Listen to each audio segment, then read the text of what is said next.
Bonsoir à toutes et à tous. Merci d'être là en présentiel, comme on dit dans cet horrible français, ou en distanciel en région ou à l'étranger.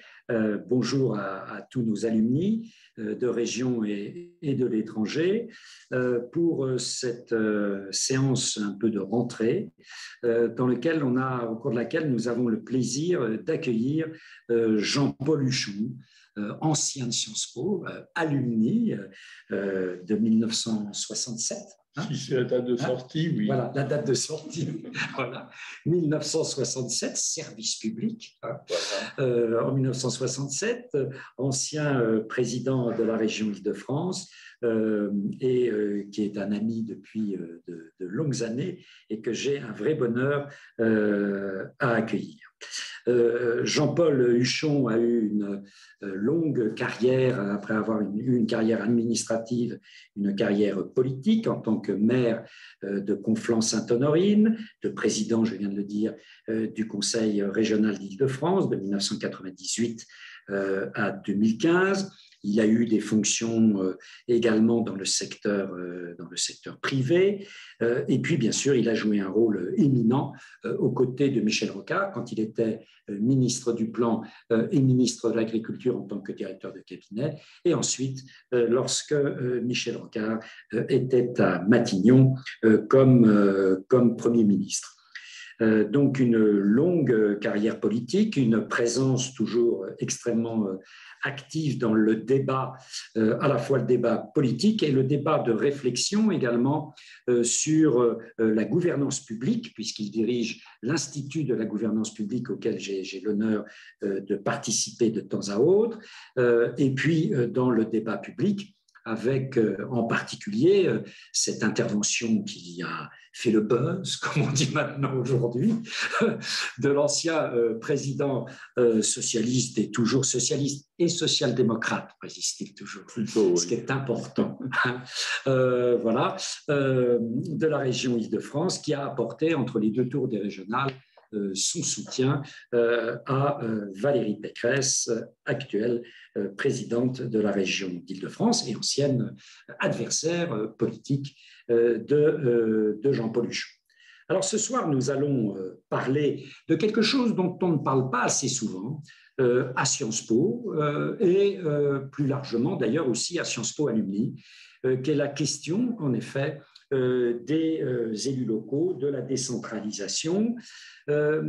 Population pourtant largement ignorée. Il faut savoir qu'il y a plus de 500 000 conseillers municipaux en France, 500 000 conseillers, 4 000 conseillers départementaux, j'arrondis les chiffres, et 2 000 conseillers régionaux. Donc vous voyez, ce sont des élus qui font masse, qui parfois sont assez ignorés dans les grandes métropoles et particulièrement à Paris, mais qui, dès que l'on sort du périphérique, sont des hommes et des femmes qui jouent un rôle essentiel dans ce qu'on pourrait appeler l'architecture républicaine du pays. Ces élus dont on a dit qu'ils étaient montés en puissance avec le mouvement de décentralisation qui a bientôt 40 ans, ils ont aussi une seconde caractéristique, c'est qu'ils font l'objet, dans un paysage politique littéralement dévasté, d'une confiance. Le dernier baromètre de confiance politique du CEVIPOF, que je n'appelle plus d'ailleurs baromètre de confiance, je le fais quand je vais chercher de l'argent pour le financer, mais qui est un vrai baromètre de défiance, essentiellement, et de défiance politique en particulier, 3 catégories d'élus y échappent. Les conseillers départementaux, les conseillers régionaux et surtout les maires. Dans la dernière livraison de février 2021, les maires font l'objet de la confiance de 2/3 des Français, 65%. Les conseillers départementaux de la moitié, 50%, et les conseillers régionaux de 51%. Les députés sont très nettement en dessous. Les députés européens, hélas, très en dessous, et le président très en dessous, 37% de confiance, le même niveau que les députés européens. Donc, on voit bien quelque part que ces élus locaux appartiennent à ce qu'on appelle de manière un peu facile, mais ça correspond à une réalité, la démocratie de proximité aujourd'hui. Et que dans un contexte de crise de la démocratie représentative, au fond, ces hommes et ces femmes échappent assez largement à cette crise de la démocratie représentative. Or, en dépit du mouvement soi-disant de décentralisation continue que nous connaîtrions depuis l'arrivée de la gauche au pouvoir au début des années 80, ces hommes et ces femmes, particulièrement dans les communes, n'ont cessé de voir leurs compétences rognées, leur rôle rogné. Avec ce paradoxe, au fond, plus la confiance s'adressait à eux, plus le pouvoir central leur retirait la confiance. Phénomène, en effet, qui est tout à fait troublant, tout à fait contre-productif, à mon avis, mais on verra ce que l'on en pense dans la suite. Phénomène qui a participé d'une aggravation des fractures territoriales et au fond d'une dénonciation par l'opinion publique de ce qui, derrière un discours décentralisateur, est très souvent une tentative en fait de recentralisation. Au fond, oui, il y a eu, je ne sais pas si Jean-Paul Huchon partage mon diagnostic, il y a eu un acte 1 de la décentralisation, c'est la décennie 80, c'est vrai. Là, il y a un acte 1 de la décentralisation. Mais ensuite, on a parlé d'acte 2 et d'acte 3, et quand on regarde attentivement, on se demande parfois où voit-on le développement d'une décentralisation dans cet acte 2 et cet acte 3. On pourrait citer la loi MAPTAM, la loi NOTRe, on pourrait accumuler les différentes lois qui n'avaient que l'apparence de la décentralisation. Et c'est d'autant plus paradoxal, et je terminerai par là, que la Covid, en particulier dans son premier temps, et la stratégie de lutte contre la Covid, a montré la relative maladresse, si on est aimable, ou faiblesse de l'État centralisateur et quelque peu parfois obèse, alors que dans une situation qui s'apparentait à la panique dans les premiers mois, les collectivités territoriales ont montré une grande agilité. On n'en a pas assez parlé. Les départements, avec la mobilisation des laboratoires vétérinaires, les communes, les communautés d'agglomération, les régions, je pense à l'action en particulier dans le Grand Est, mais aussi à bien d'autres collectivités, mais Jean Rotner a été particulièrement actif. Ces collectivités territoriales ont pallié tous les déficits de l'action publique étatique.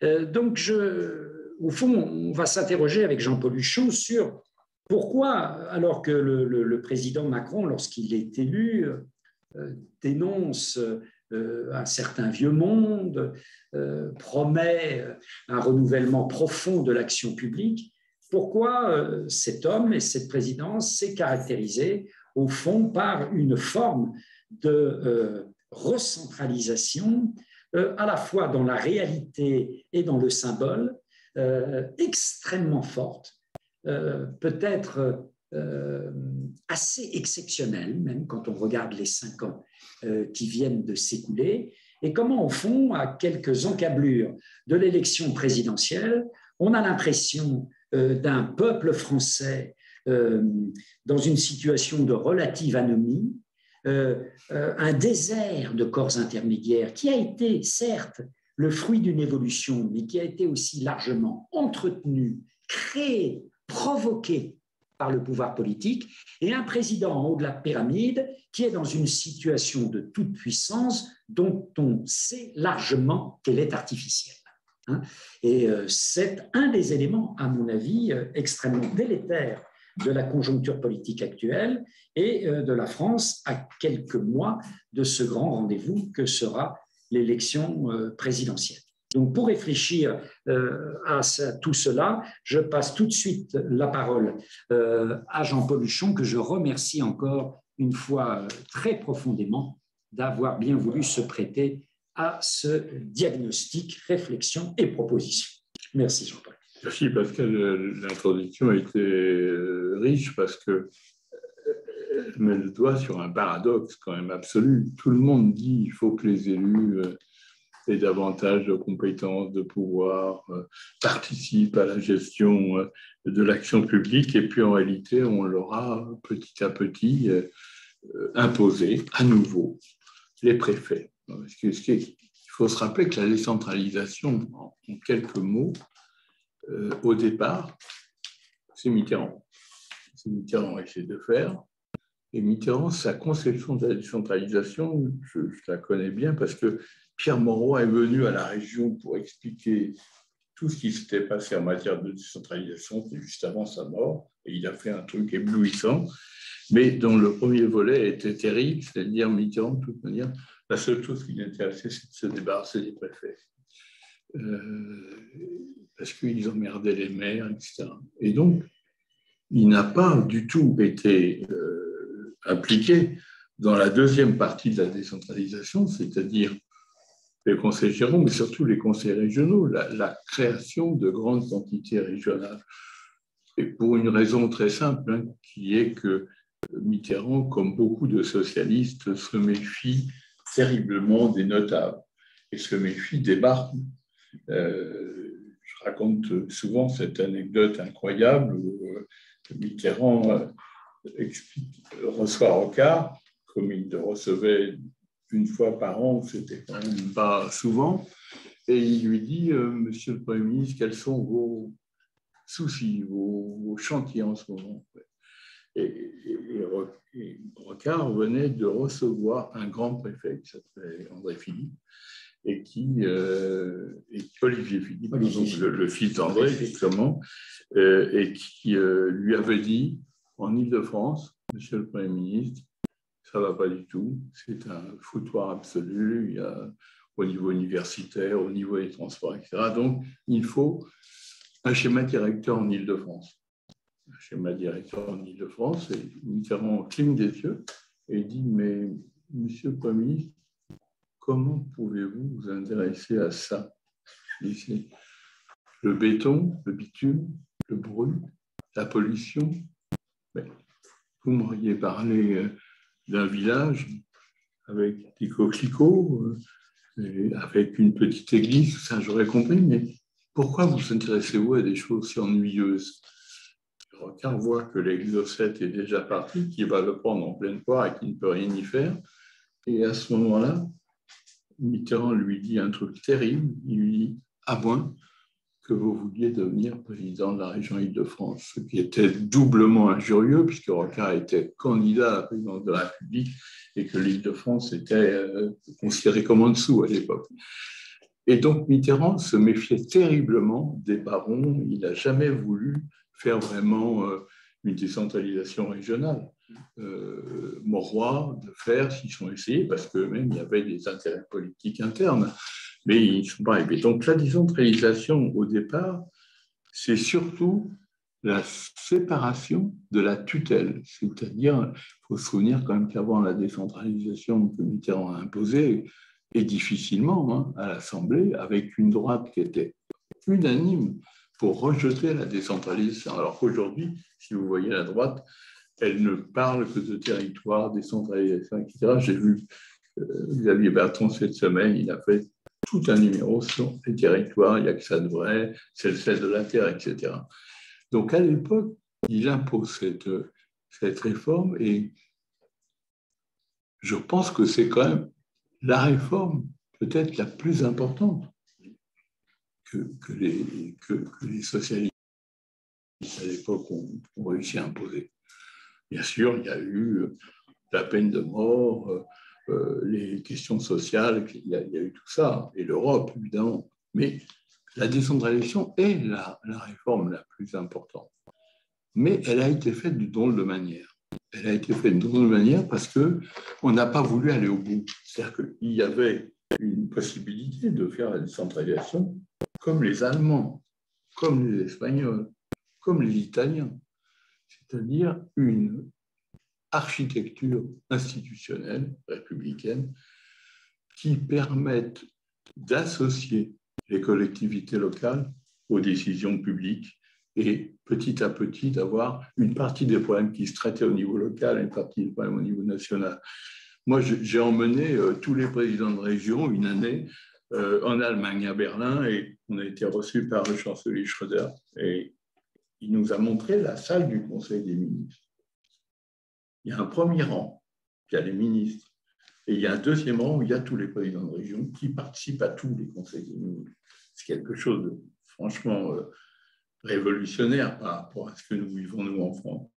Bien sûr qu'il y a le côté fédéralisme versus, disons, État centralisé, mais quand même, il y avait la possibilité d'aller plus loin et de ne pas faire des trucs plus ou moins quand même bizarres et en tout cas pas très pertinents, qui est de dire, par exemple, l'éducation nationale, on ne va pas la décentraliser. Non, non, non.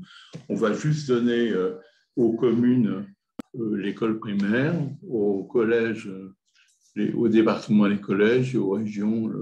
Voilà. Ce qui fait que quand il y a, dans des secteurs très, très importants sur le plan numérique, notamment en Île-de-France, un collège et un lycée, bon, on ne peut pas les faire vraiment travailler ensemble. Moi, je m'y suis forcé pendant presque 10 ans.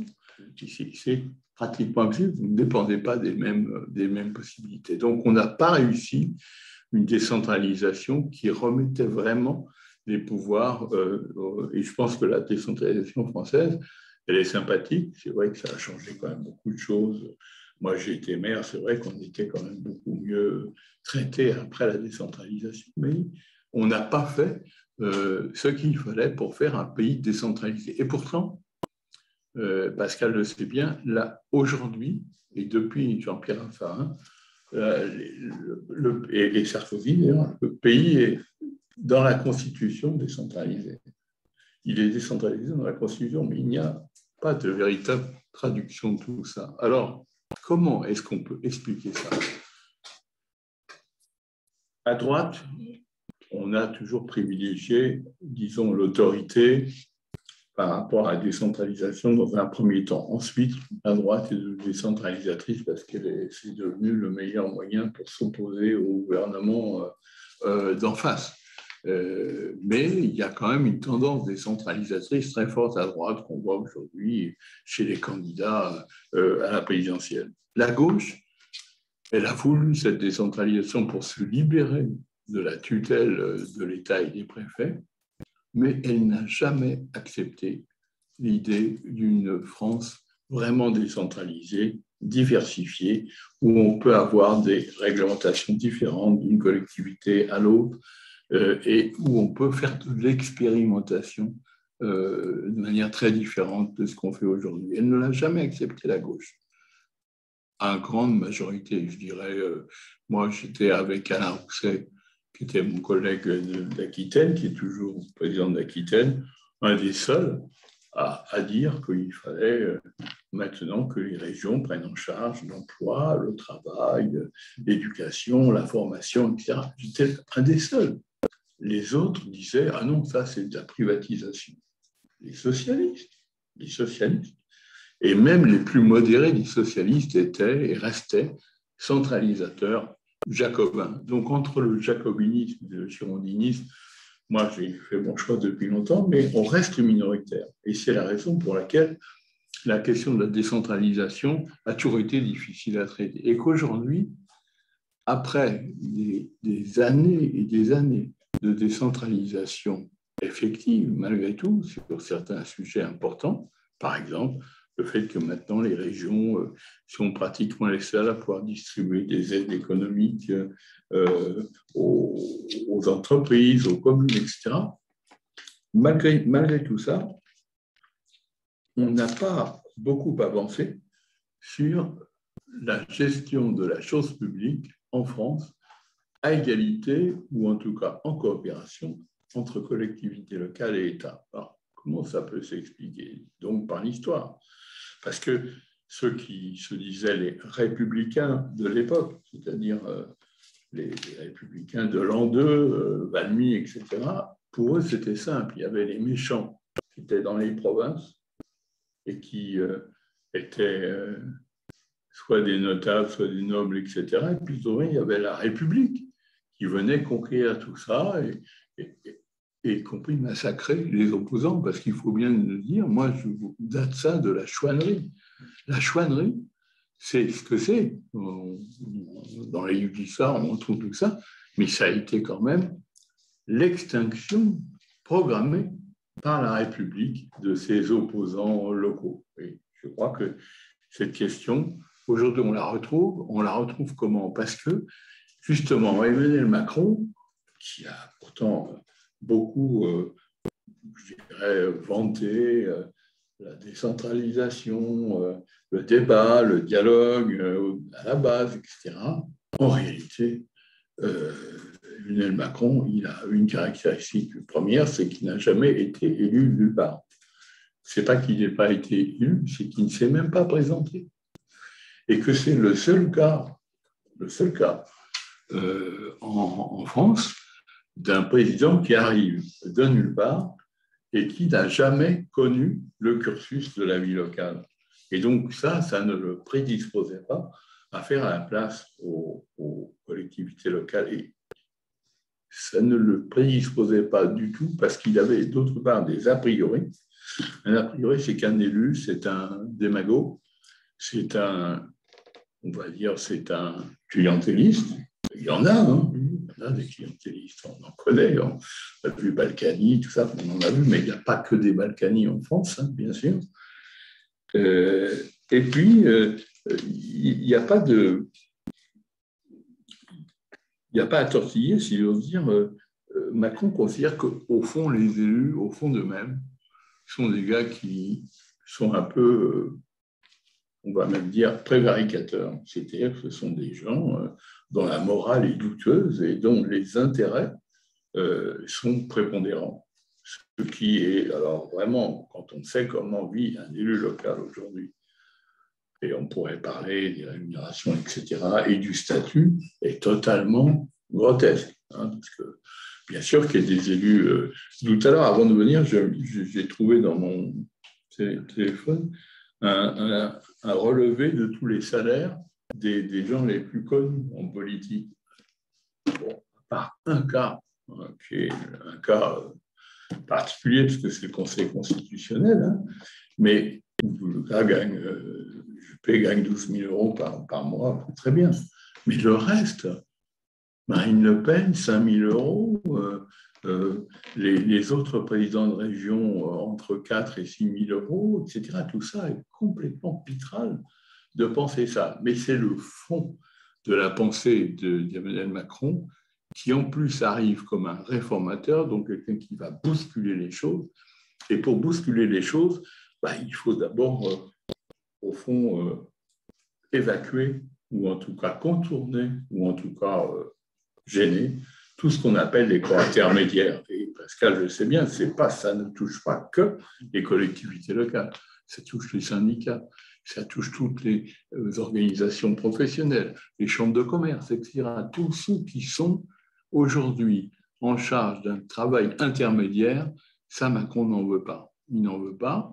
Et finalement, comme il est extrêmement... il profite énormément de la constitution de la Ve République et de la manière dont elle fonctionne, il est au sommet de la pyramide, comme le disait tout à l'heure Pascal, et c'est lui qui commande. C'est lui qui commande et c'est lui qui fait les choses. Il est hallucinant de voir qu'un président sorti de l'univers politique, je pense en particulier à la loi climat, enfin l'espèce de grand bazar sur le climat qui s'est fait. Et après, c'est lui qui va, c'est lui qui s'explique. Et quand il fait le grand débat, il va tout seul, face à qui? Tout seul, uniquement face aux maires. Parce qu'il a bien compris que c'est avec les maires qu'il peut engager un espèce de rapport personnel humain, ou en tout cas a priori humain, et que c'est avec eux qu'il va se redonner de l'oxygène. Donc, on a une décentralisation qui n'a pas été vraiment bien réussie, avant même que Macron s'en occupe, et qui maintenant a subi les à-coups, les coups de boutoir d'un président qui est omniprésent et qui s'occupe de tout, si j'ose dire. Hein. peut dire, je me souviens qu'à une époque, il y avait Sarkozy et Fillon, et Fillon m'avait dit un jour, sur moi comme président de région, il m'a dit, de toute manière, Sarkozy s'occupe de tout et moi je m'occupe du reste. C'est-à-dire que c'était déjà indiqué les problèmes que peut avoir un gouvernement quand il est pratiquement très soumis. Et il y avait aujourd'hui des articles intéressants sur le retour théorique d'Édouard Philippe, mais on voit bien que Macron préfère travailler avec Castex, qui est quand même beaucoup plus malléable et en tout cas beaucoup plus obéissant. Donc c'est ça, si on prend au sérieux la question que pose Pascal Perrineau, est-ce que c'est l'aveugle, est-ce que c'est la part aveugle du bilan Macron? Moi, je ne pense pas qu'on n'est pas encore en état de faire le bilan de Macron sur toute une série de sujets, mais il y a une chose qui est sûre, c'est que du point de vue des collectivités locales, des élus locaux et de la décentralisation, il y a vraiment un mur aveugle. Hein. Et ça, au moment où on rentre dans une campagne présidentielle, suivant des moments de mobilisation très importants, comme le disait Pascal à l'instant, des élus, c'est pas rassurant. C'est pas rassurant parce que c'est pas rassurant pour la démocratie et c'est surtout un risque un jour de se trouver pris d'assaut par toutes les crises qui se développent et qu'on va devoir affronter tout seul. Je m'arrête là peut-être dans le premier temps, mais c'était pour dire les choses assez crûment. Hein. Je ne suis pas là pour faire de la langue de bois ou des fioritures. C'est vraiment ce que pensent beaucoup d'élus locaux qui sont, au fond, très malheureux parce qu'ils n'ont pas de grands moyens. On leur a parfois retiré les moyens. Et il y a eu quand même pas mal de difficultés à joindre les deux bouts pour beaucoup d'institutions qui ne sont pas tous aussi riches que la région Île-de-France. Et en même temps, on leur demande beaucoup plus, on en exige beaucoup plus. Un maire, c'est quelqu'un qui est vraiment constamment sous une pression qui aujourd'hui est même devenue presque physique, hein, avec des menaces, etc. Donc, ces élus locaux, qui pour certains sont le sel de la terre, en effet, se trouvent aujourd'hui une situation qui a été voulue par le président, aussi parce que Macron n'ayant jamais été élu, il ne sait pas très bien ce que ça veut dire de gérer la mise en place d'un feu rouge ou d'un rond-point pour simplifier la vie des gens. Il ne sait pas du tout ce que c'est pas du tout son problème. Et il est entouré de collaborateurs qui n'ont aucune expérience politique et aucune expérience de la gestion publique. Il y avait bien sûr Gérard Collomb. Bon, lui, on peut dire que lui, il incarnait ça à Lyon, mais il est parti. Et en dehors de ça, à part Le Drian qui connaît un peu les problèmes de la Bretagne, etc., vous avez que des jeunes ou des moins jeunes, mais qui sont d'une incapacité à comprendre ce qui se passe vraiment sur le terrain. C'est d'ailleurs parfois presque caricatural, comme vous recevez un ministre aujourd'hui, vous voyez bien que lui et ses collaborateurs sont des gens qui ont des idées toutes faites, arrêtées, avec ce fameux nouveau monde. Ce nouveau monde. Mais ce nouveau monde, il a non seulement essayé d'enterrer l'ancien, mais en plus, il n'est pas capable de faire face au monde nouveau, surtout au monde qu'on va connaître maintenant à l'aube de 2022. Merci beaucoup, Jean-Paul.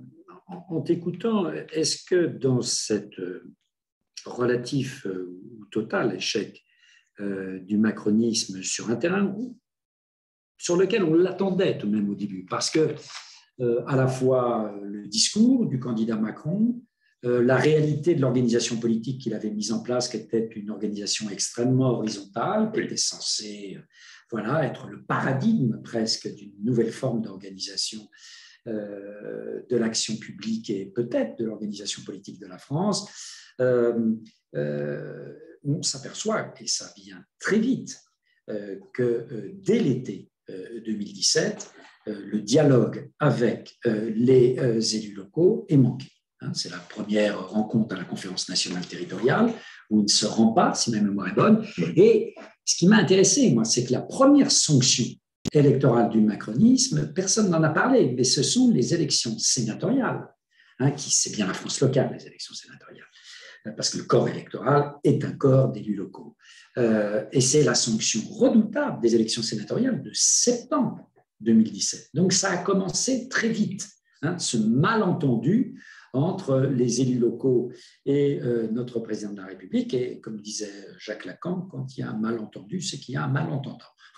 Voilà, c'est qu'il y a un malentendant. Et là, on a bien l'impression que pendant de nombreuses années, sauf peut-être, mais sous le poids de la contrainte, j'ai été garant du grand débat national, j'ai vu ça de l'intérieur. Voilà, la rencontre avec les maires, j'allais dire, c'est sauf qui peut, quoi, parce que c'est tout ce qui reste au pouvoir quand il tremble sur ses fonds baptismaux après la crise des Gilets jaunes. Le seul poumon d'oxygène, ben voilà, ce sont ces élus locaux qui d'ailleurs vont remarquablement jouer le jeu en dépit parfois de leur profonde distance par rapport au président de la République. C'est là où on reconnaît bien la fibre incroyablement républicaine de ce tissu. Moi, je me souviendrai toujours de cette image très forte après les attentats qui sont revenus au premier plan de l'actualité. L'AMF avait convoqué les maires de France et on sentait vibrer dans cette salle des maires de France vraiment une culture républicaine. Absolument incroyable. Et là, c'était formidable parce qu'il y avait la patrie nationale qui rentrait en écho avec toutes les patries locales. Et c'est là, c'est pour ça que la République, là, à ce moment-là, ça a du sens, vraiment. Et que c'est eux qui la font tenir, plus que tous les discours qui viennent du monde d'en haut. Dernier petit point aussi pour illustrer, je regardais, parce que je lisais, parce qu'il a eu la gentillesse de m'envoyer, le dernier livre qui est tout à fait intéressant, préfacé par le président du Sénat, de Philippe Laurent, vous savez, secrétaire général de l'AMF actuel, et qui a décidé de se lancer dans la candidature à la présidence de l'AMF. C'est le maire de Sceaux. C'est un homme qui a une remarquable technicité et qualité de la réflexion sur les enjeux locaux. Il vient de sortir aux éditions de l'Aube, Maire de toutes les batailles. En finir avec l'hypocrisie décentralisatrice. Il cite un chiffre que moi, personnellement, je ne connaissais pas. Il regarde la décentralisation de la dépense publique de manière comparative. C'est France Stratégie qui a fait ça dans les pays européens. Et nous sommes le pays en Europe dans lequel il y a le moins de décentralisation de la dépense publique. 20%. Vous vous rendez compte ? 20%. La moyenne de l'Union européenne est, je crois, de 35%. Et au Danemark, 65%. En Suède, 51%. En Allemagne, 41%. En Espagne, 44%. Et vous avez affaire là à des États qui ne sont pas tous des États fédéraux. Donc, ce n'est pas simplement le fédéralisme. C'est aussi, en effet, une décentralisation mature qui va jusqu'au bout de sa logique, une vraie décentralisation, quoi qu'on peut appeler peut-être de ses voeux. Enfin, dernière remarque, est-ce qu'au fond, dans le relatif échec de l'équipe actuelle sur ce dossier, et indépendamment des discours sur le nouveau monde, Macron est incroyablement ancien monde quand on regarde son profil. C'est un homme issu des élites de la haute fonction publique, qui a pantouflé dans le privé. Et alors, voilà, c'est les élites, j'allais dire, que l'on connaît sous la Ve République et qui, aussi bien à gauche qu'à droite, ont peuplé l'appareil d'État et ont maintenu, certainement, cette culture jacobine dont parlait tout à l'heure Jean-Paul Huchon.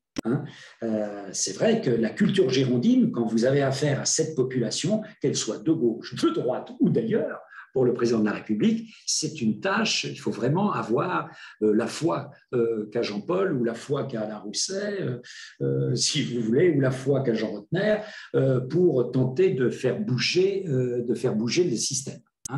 Parce que l'appareil et la liaison intime entre le pouvoir central et les appareils départementaux, d'ailleurs, surtout. Vous avez eu jadis un superbe livre là-dessus de Pierre Grémion qui s'appelait Pouvoir périphérique, qui montrait que depuis la Troisième République, le dispositif de pouvoir, c'était un État central au travers du préfet qui était en lien avec les grands notables départementaux, et en particulier les présidents de conseils généraux. Et d'ailleurs, c'était la culture de Mitterrand, dans le président du conseil général. C'est une décentralisation incroyablement départementaliste, mais qui est incapable de penser les nouveaux territoires.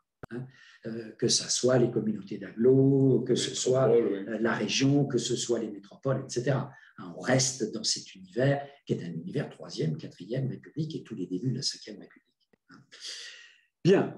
Est-ce que vous avez des questions? Alors, il faudrait peut-être m'aider à aller jusqu'au péché des questions. Vous savez que vous pouvez mettre ça sur... c'est sur quoi? Alessandra, venez à mon secours.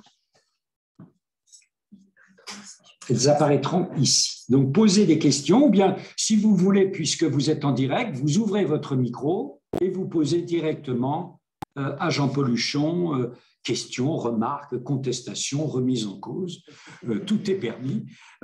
Et ça peut venir également de la petite salle qui est autour de nous. Je crois qu'on voudrait rajouter un petit mot. Un petit mot, bien sûr. C'est qu'il y a un point qu'on aveugle, c'est le cas de le dire, qu'on n'a pas du tout vu dans cette période depuis 2017, c'est que Emmanuel Macron se méfie des partis. Et l'expression du suffrage par les partis, c'est pas du tout son truc. Et il se méfie de l'organisation des partis.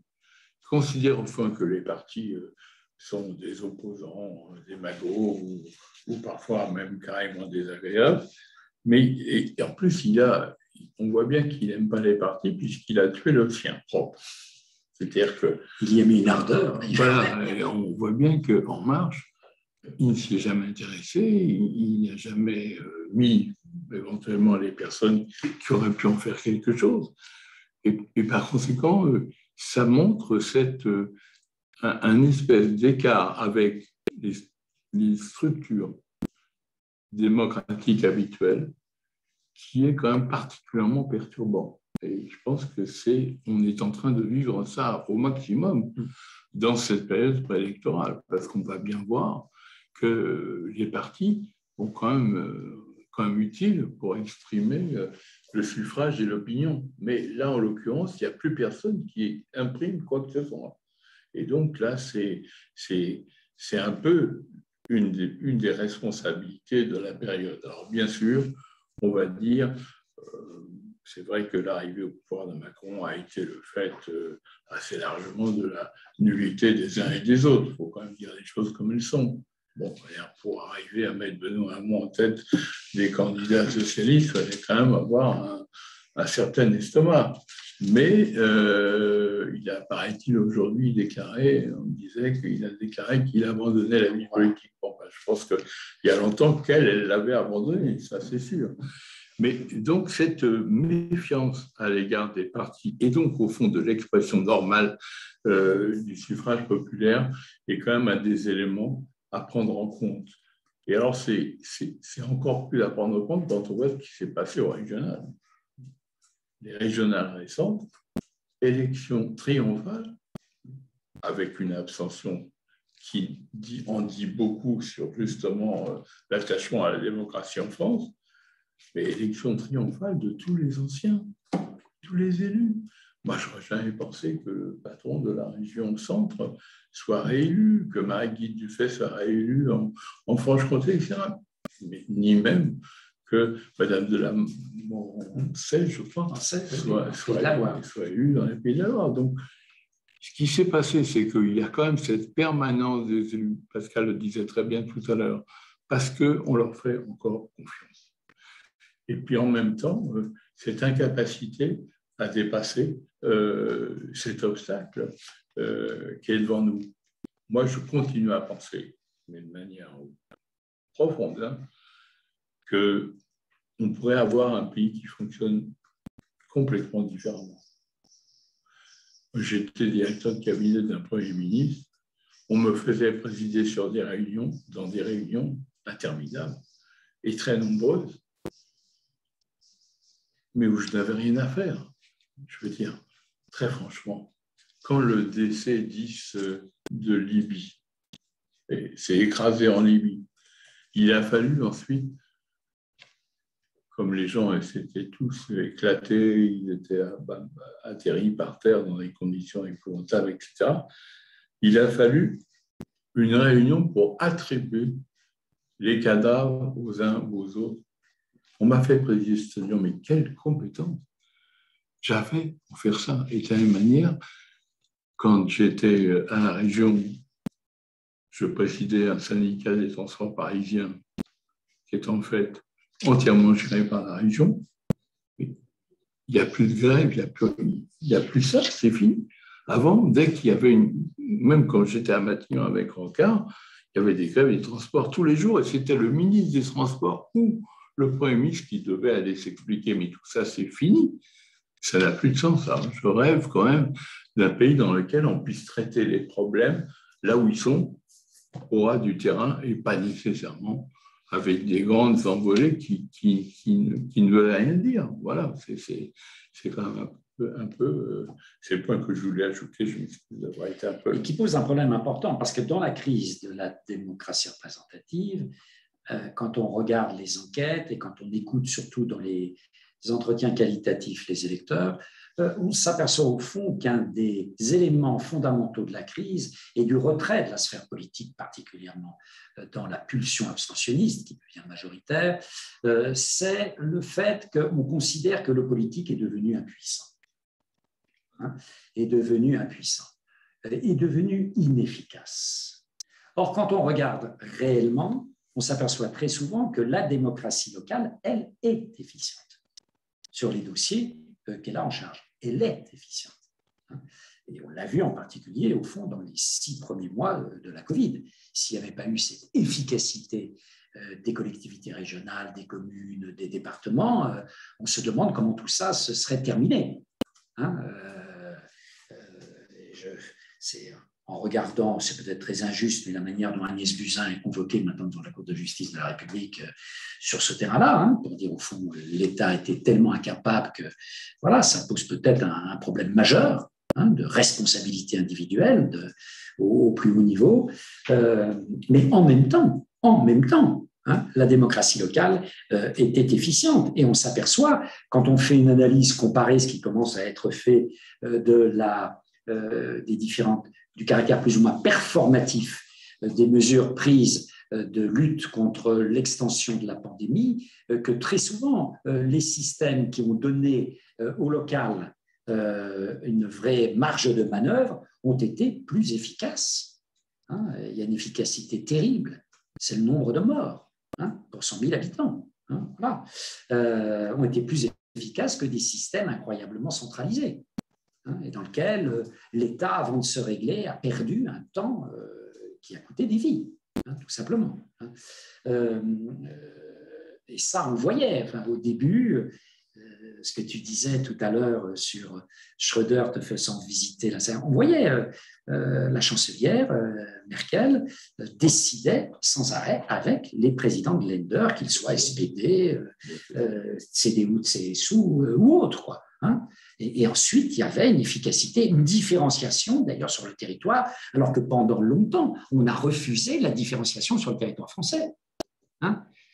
Et je me souviens qu'un des premiers, c'était tout au début, un des premiers, c'est Jean Rotner qui dit au moins dans l'Est et particulièrement dans le sud de l'Alsace, adopter des mesures mais extrêmement drastiques et tout de suite.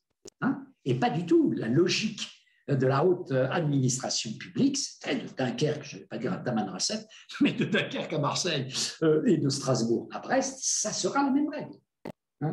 Et on a vu les effets pervers de ce genre de stratégie avant qu'on vienne peu à peu aux stratégies de différenciation territoriale qui semblent tout de même s'imposer de manière évidente, quoi. Mais l'évidence dans cette culture jacobine n'est toujours pas... Voilà, notre échange a suscité des... Encore faudrait-il que je sache manier ma souris. Je ne suis pas totalement incapable, mais un petit peu tout de même. Tenez, allez, faites ça. Alors, on va prendre une batterie de questions de Emmanuel Leroy. L'hétérogénéité de la compétence et de l'expérience des élus locaux n'est-elle pas un frein à la mise en œuvre réelle de la décentralisation? Donc, une question sur ce caractère extrêmement hétérogène des expériences et des compétences. Que penser, deuxième question, alors du projet de loi 3DS, X4D, X3D? Ça, c'est extraordinaire, il n'y a qu'en France qu'on s'exprime comme ça.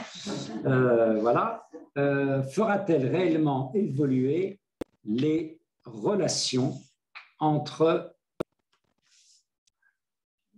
l'État et les territoires, ou est-ce une demi-loi malgré son épaisseur? Deuxième question. Voilà. Déjà pour mise en bouche, Jean-Paul. Ce que vous avez dit sur la question qui est posée sur l'expérience des élus locaux et leur hétérogénéité est parfaitement juste. Moi, j'ai créé un institut de la gouvernance publique qui se donne pour tâche d'améliorer la compétence en délivrant un certificat de capacité de gouvernance publique. Et ce n'est pas des trucs où il faut, c'est pas simplement apprendre les règles comptables de la M14 qui a été inventée par Michel Sapin il y a très longtemps. Ce n'est pas des choses techniques, c'est comment on se comporte face à une crise, comment on se comporte par rapport à son personnel, parce que les collectivités locales, c'est aussi beaucoup de fonctionnaires qui sont très motivés et qui sont très, très utiles. Comment est-ce qu'on imagine le rapport avec la tutelle, etc. Et donc, en passant par des exercices pratiques. Et c'est vrai que ça, on en a vraiment besoin. Et c'est difficile de vendre cette idée-là. Nous, on a réussi à le vendre quand même un certain nombre de grands élus, des plus petits élus aussi.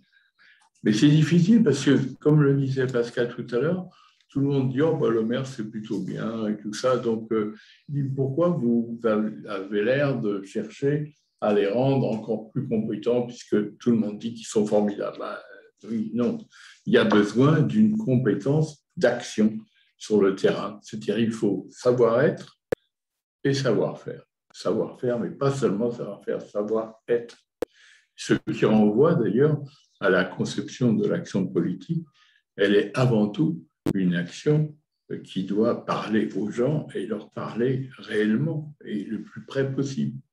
Parce que c'est pas possible de gérer des problèmes nationaux ou internationaux très complexes en mettant tout le monde ensemble. Parce que hier, j'entendais le débat des écologistes, c'était assez sympathique, mais en même temps symptomatique. Ils me disent il faut qu'on associe tout le monde à la décision, mais ce n'est pas toujours possible. Simplement, il faut qu'on ait au moins des élus qui aient une idée de la manière dont on doit gérer les choses. C'est parce que la compétence est très importante à développer. Je pense que ça, on va peut-être y arriver. Pour ça, il faudra aussi qu'après, et c'est une des questions que se posent toujours les élus, quel statut, comment on est rémunéré, comment on est protégé par la sécurité sociale, comment on peut envisager sa retraite, etc. Et quel est le statut des élus? Cette question n'a jamais été traitée parce que la démagogie a triomphé là-dessus à fond la caisse sur le thème ils s'en mettent plein les poches et puis voilà. C'est totalement surréaliste, hein, honnêtement. Surréaliste. Bon, mais c'est malheureusement une question à traiter. Sur le projet 4D, il est à peu près comme le projet AP 2022, il est à peu près comme les premières histoires sur la RGPP, etc. C'est du pipeau, ça sert uniquement à obtenir une décroissance des dépenses des collectivités locales. Et aujourd'hui, comme il y a la question du comment on appelle ça, comme Macron appelle, quoi qu'il en coûte, ça n'a plus la même importance qu'avant. À une époque, c'était très important. On a quand même massacré le budget des collectivités locales à la fin de la présentation du budget, le maire il disait je vais être obligé de supprimer tel ou tel service, etc. Parce qu'on lui écrasait la tête, littéralement. Mais là, c'est plus. Je pense qu'on est dans une période où ça peut peut-être un tout petit peu évoluer parce que le quoi qu'il en coûte, on a bien vu que c'était la seule chose qui est vraiment réussie dans une certaine mesure dans la période. Alors après, tout le reste, la mise en place de la vaccination, tout ça, ça a été extrêmement compliqué, technique, difficile. On a fini par y arriver, enfin, on est en train de finir par y arriver. Mais la question du projet 4D, il aura le sort qu'ont tous les projets, c'est comme le projet MAPTAM, etc. Tout ça, on a fait des métropoles. Mais vous savez comment ça fonctionne, les métropoles? Vous savez l'idée de comment ça fonctionne? À Marseille, qui était dans l'actualité ces derniers temps, à Marseille, il n'y a pas un élu local qui est d'accord avec la métropole. Et d'ailleurs, on ne sait toujours pas quelles sont ses véritables fonctions. Quant à Paris, c'est encore pire, parce que le malheureux Patrick Ollier, qui préside la métropole, il a un budget ridicule, il a à prendre des décisions avec 350 élus à chaque fois.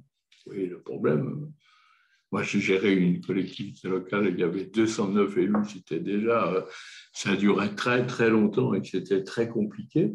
Et puis, il y avait 8 partis représentés, etc. Mais la métropole, ça ne peut pas fonctionner, ça ne peut pas fonctionner comme ça. Il faut que la métropole, elle ait une subsidiarité par rapport aux autres collectivités, sinon on n'y arrivera jamais. Donc, je crois que, je suis désolé de le traiter un peu rapidement, mais le projet 4D, elle a été votée, hein, et vous avez entendu parler de ses effets. Il y a des trucs il y a des trucs intéressants sur le fait qu'une certaine expérimentation sera peut-être possible, etc. Très bien. Mais Jean-Pierre Raffarin l'avait déjà dit en 2004.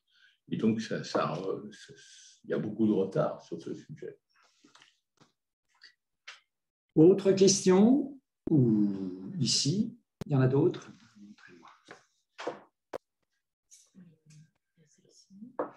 Alors, comment expliquer, selon vous, le fait qu'autant d'importance soit donnée aux préfectures alors que les collectivités territoriales montrent plus d'agilité managériale et une plus grande capacité d'adaptation?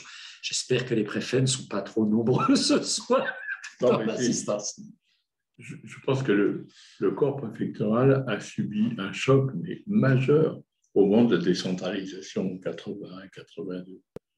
Ils ont perdu le moral, ils ont eu l'impression qu'ils ne servaient plus à grand-chose, etc.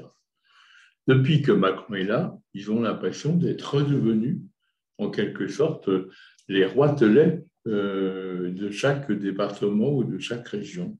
Et c'est un problème qui est compréhensible de la part de ce corps à qui on demande quand même beaucoup et qui est un corps qui prend des risques. Hein. On se souvient de l'assassinat d'Erignac, etc. C'est des fonctionnaires comme de très, très grande qualité, les préfets. Mais aujourd'hui, on ne peut pas leur demander de faire tout à la place des collectivités locales, pour une raison d'ailleurs très simple. Si vous allez dans les préfectures, vous constaterez que les effectifs ont diminué de 3 à 4 fois. C'est-à-dire que vous avez un préfet, il a un collaborateur, une secrétaire, et puis peut-être 2 ou 3 collaborateurs qui, eux-mêmes, sont pris par les questions d'ordre public, etc., et qui sont devenues extrêmement poignantes. Donc, c'est pour ça. Alors, pour mettre fin à ce dysfonctionnement, encore faudrait-il bien déterminer quelles sont les compétences. Quand vous êtes président de région, vous pouvez traiter la création de bases de loisirs locales, etc. Vous n'avez pas besoin du préfet pour ça, absolument pas. Par contre, quand il s'agit de faire face à une crise très rapide, très difficile, genre gilets jaunes et autres, il ne faut pas demander aux élus d'aller se mêler aux manifestations de gilets jaunes ou d'aller se mettre comme ça en travers, comme avait fait une époque Michel Debré contre les putschistes en 1961. Il était allé comme ça devant. Et je me souviens, mon père était à la télévision à 4 heures du matin et il voulait qu'on aille faire ça aussi, dans les parachutistes. Mais il faut bien séparer les fonctions. Or, là, on a l'impression que le gouvernement actuel, et Macron particulièrement, ne compte que sur les préfets. Et il est assisté, comme Premier ministre, d'un préfet pur, voilà, qui lui-même... voilà. Et comme en plus, il pouvait y avoir une certaine mixité, disons, dans les responsabilités des fonctionnaires. Mais là, vous supprimez l'ENA, vous aurez quoi comme formation? Vous aurez comment va s'organiser la formation? Ce n'est pas en disant on va mettre un peu plus d'université là, un peu moins de formation basique ou alors publique. Ça ne marchera pas.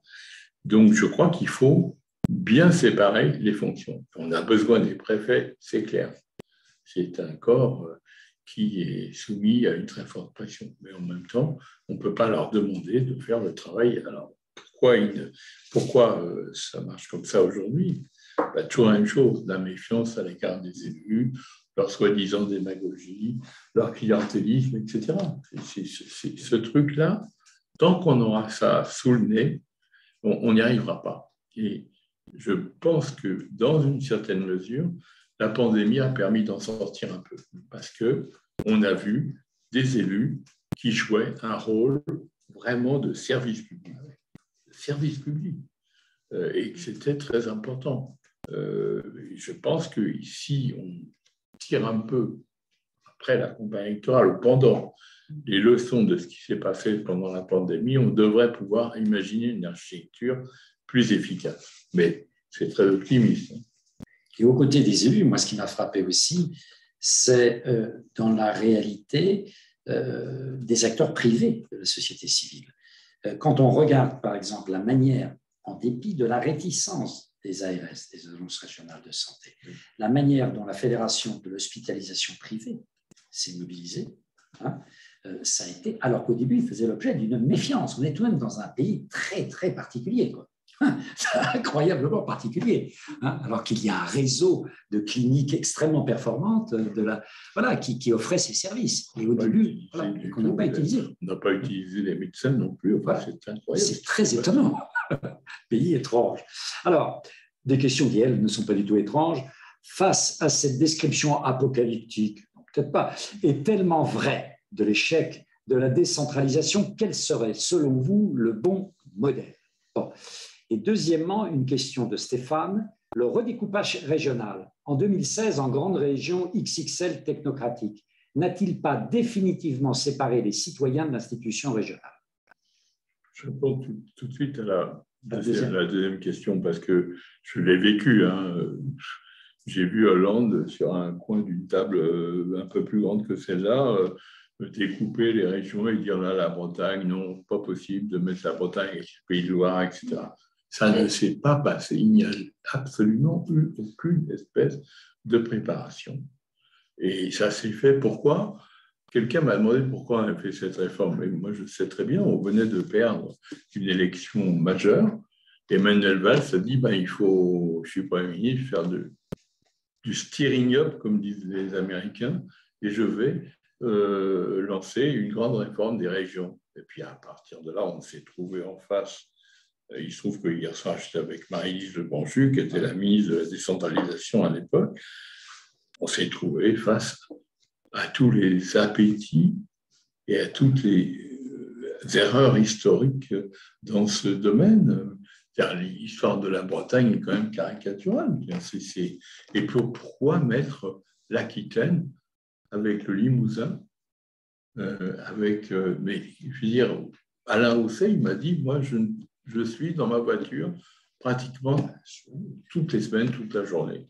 Je n'ai plus de lieu où je peux vraiment organiser des réunions, etc. Ce n'est pas possible, c'est trop grand.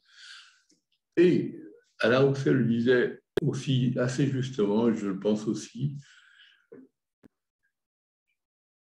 c'est parce que les régions existaient, elles avaient commencé à vraiment exister.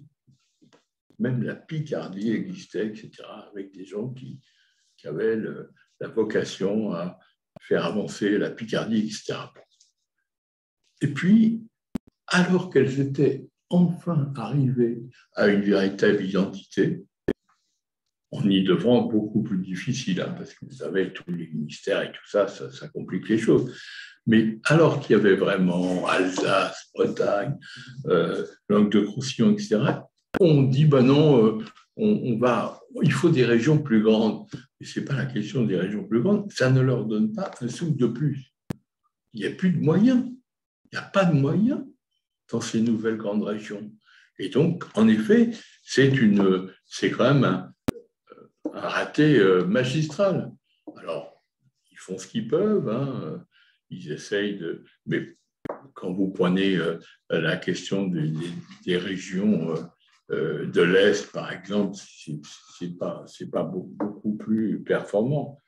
Je pense qu'il faudra revenir sur les régions et rendre davantage la province sensible, c'est-à-dire qu'on a des gens qui étaient habitués à vivre sur une certaine identité. Là, maintenant, on leur dit votre identité, c'est tout à fait autre chose, c'est plus ça. Alors, franchement, faire exister en identité l'Aquitaine, le Limousin, le Poitou-Charentes, etc., c'est quand même très, très compliqué. Hein, parce que quel est le problème que rencontre le patron de l'Aquitaine entre le Poitou-Charentes et le Limousin? Voilà, donc ça, c'était plus facile à répondre sur cette question. La première, donc, c'était... C'est la question du modèle. Ah, le modèle, tout ce qu'on vient de dire, c'est qu'il ne faut peut-être pas imposer un modèle à tout le monde, hein, parce que chaque collectivité locale a sa propre justement identité, elle s'intéresse plus à certaines choses qu'à d'autres, etc. Océ, lui, ne s'intéressait principalement qu'à l'industrie, au développement économique. Nous, en région Île-de-France, on s'occupait surtout de transport parce que c'est là où c'est le plus difficile. Mais quand même, pour moi, le modèle, c'est quelque chose qui est proche du modèle allemand, c'est-à-dire avec des compétences clairement affirmées, une garantie constitutionnelle quant aux compétences. Parce que si vous n'avez pas de garantie, si 2 ans après, un ministre un peu farceur ou un peu énervé décide de supprimer les crédits, ça ne va pas fonctionner. Donc, il faut des compétences constitutionnelles. Je me souviens, j'avais été très frappé à la région Île-de-France parce que j'avais reçu le patron de la région Pays Basque, qui est une région industrielle, petite, plus petite que la région Île-de-France, mais avec un budget qui était supérieur au mien, mais largement supérieur au mien. Mais pourquoi? Parce qu'on leur avait donné la santé, l'école, etc., des choses vraiment clairement établies.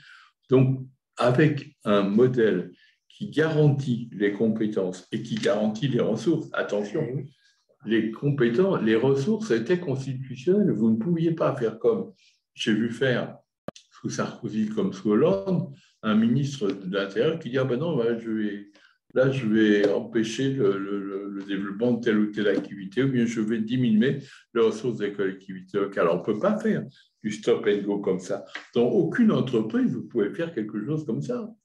Et donc, ça veut dire qu'on est quand même un petit peu à l'aube des siècles sur la répartition des compétences. Je pense que la question, la manière dont les Allemands gèrent la chose, bien sûr, on n'aime pas forcément les Allemands, on n'aime pas le fédéralisme, etc. Mais quand même, ça fonctionne beaucoup mieux. Un exemple dont se servaient beaucoup Alain Rousset et mes collègues.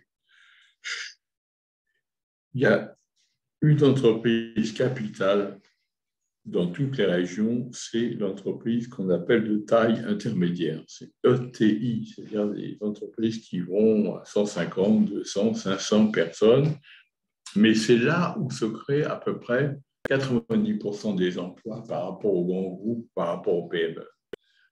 Les entreprises de taille intermédiaire, il y en a en France 3 fois moins qu'en Allemagne. Il doit bien y avoir une explication assez simple. C'est les régions qui aident les entreprises à démarrer, à se développer et à parvenir à leur progression, y compris internationale. Donc, c'est ça. qu'il faut, je pense, imaginer, ce qui suppose une nouvelle loi sur les compétences. Il en faudra une, parce qu'elles ont été plus ou moins insuffisantes, un peu loupées. Et ça suppose qu'on accepte l'idée que la gestion publique ne sera pas que le fait de l'État. Et c'est d'autant plus que l'État, Pascal le sait bien, hein, et dans des maisons comme Sciences Po, on le sait bien aussi, l'État gère très mal. Il gère très mal. Et par exemple, il n'y a aucune politique de ressources humaines dans l'État. Il n'y a aucune politique de ressources humaines. Moi, quand j'ai travaillé chez François Pinault, le célèbre capitaliste, etc., était son directeur général, j'ai passé un bon tiers de mon temps chaque année à recruter des managers et trouver des managers pour chacune des entités du groupe. Il y en avait des centaines. Et c'était mon travail. Dans la fonction publique, c'est pas ça, du tout. On fait les choses absolument n'importe comment. Je vais donner les exemples de l'université. Voilà.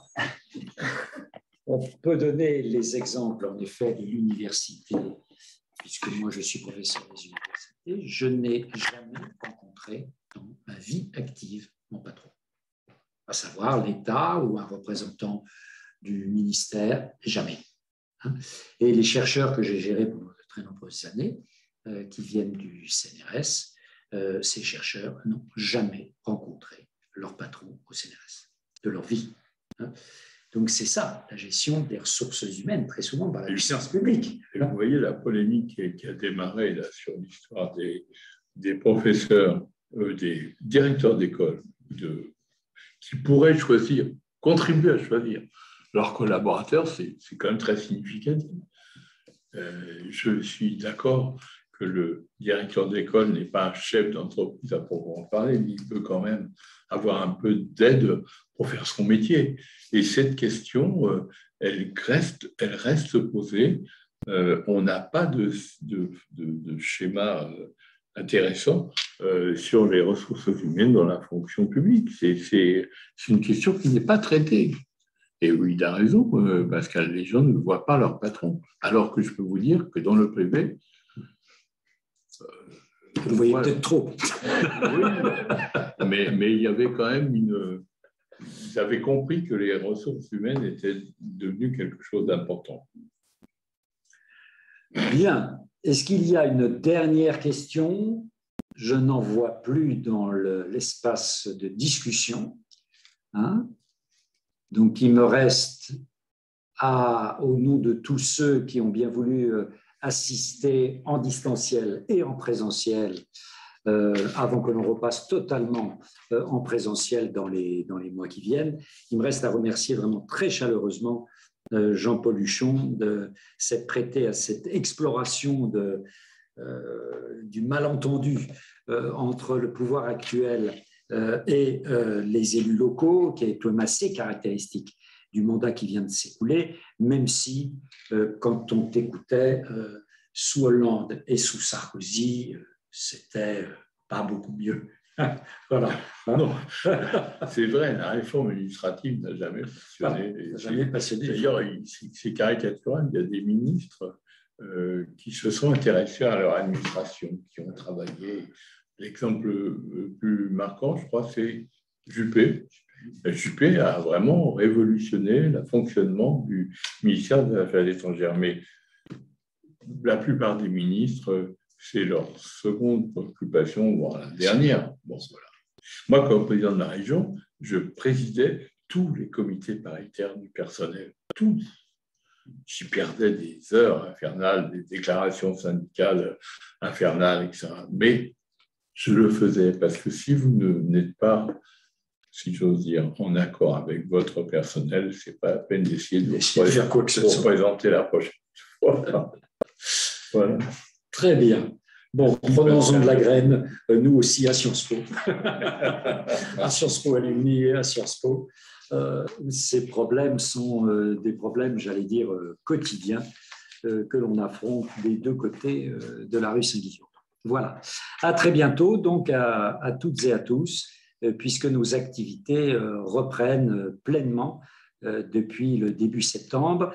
Allez mettre un nez tous sur le site qui vous maintient au courant des activités à la fois locales, régionales, internationales et Paris-Île-de-France. Et je compte sur vous pour en cette rentrée marquer toute votre fidélité par rapport à Sciences Po Alumni, parce que la crise que nous avons traversée, mais qui est avant tout la crise de Sciences Po, plus que la crise de Sciences Po Alumni, s'est traduite par une baisse de nos effectifs, comme s'il fallait sanctionner Sciences Po Alumni plutôt que Sciences Po. Alors c'est vrai qu'on ne démissionne pas en tant qu'étudiant, mais qu'on peut démissionner en tant qu'ancien, mais nous en avons été victimes, donc je fais un appel pour que, si nous voulons d'ailleurs peser dans le débat, si vous voulez faire entendre la voix des alumni, adhérez à Sciences Po Alumni. Je dis ça parce que la période du mois de septembre est une période extrêmement importante pour nous avant de boucler notre budget fin septembre. Donc, bonne soirée à tous, à toutes et à tous, et à très très bientôt. Au revoir et merci à Jean-Paul Huchon. Merci Pascal, merci à vous tous.